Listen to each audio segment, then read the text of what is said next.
অন্যদিকে এবার আমরা ওন্দার দিকে নজর রাখবো, কারণ সেখানে তৃণমূলের পার্টি অফিস ভাঙচুর করা হয়েছে। এই ঘটনায় 3 জনকে গ্রেপ্তারও করা হয়েছে। ওন্দায় তৃণমূলের পার্টি অফিসে ভাঙচুরের ঘটনা, 3 জনকে গ্রেপ্তার করা হয়েছে। কেন এই পরিস্থিতি তৈরি হলো, আরো বিস্তারিত প্রিয়ব্রত আমাদের জানাবে। প্রিয়ব্রত, ঘটনার সূত্রপাত কোথা থেকে, কেন এই অভিযোগ, পার্টি অফিস ভাঙচুর করা হলো কেন?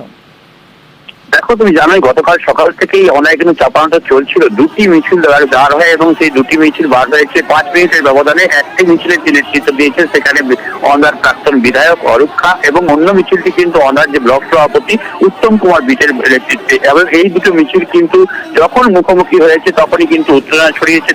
পক্ষ থেকেই দূর হাটাও এবং বিজেপি দালাল এমন ধরনের বিভিন্ন ধরনের মন্তব্য করা হয়েছে দুই মিছিল থেকে দুই ব্যক্তিত্বের বিরুদ্ধে।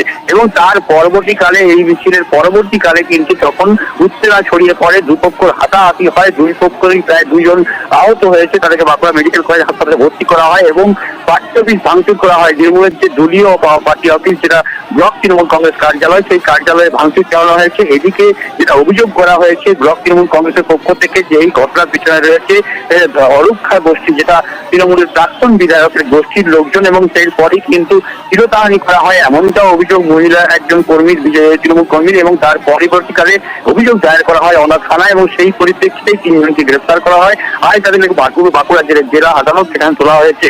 এই ঘটনার পরিপ্রেক্ষিতে অন্য এলাকায় উত্তেজনা রয়েছে, সংশয়ের পরিস্থিতি রয়েছে, এবং এই ঘটনার পরিপ্রেক্ষিতে দুই তৃণমূল শিবিরই চাইছে যে ঘটনা অন্তত নিষ্পত্তি হোক, কিন্তু এই ঘটনার নিষ্পত্তি হয়নি। আদালত পর্যন্ত গড়িয়েছে এই ঘটনা। সাবজুডিস ম্যাটার, এটা আমি পর্যবেক্ষণ করে দেখছি কি হয়েছে না হয়েছে। যেহেতু সাবজুডিস ম্যাটার, এখন আমি কিছু বলতে চাইছি। এটা নিয়ে আপনি ব্যবস্থা নেবেন? এটা নিয়ে আমি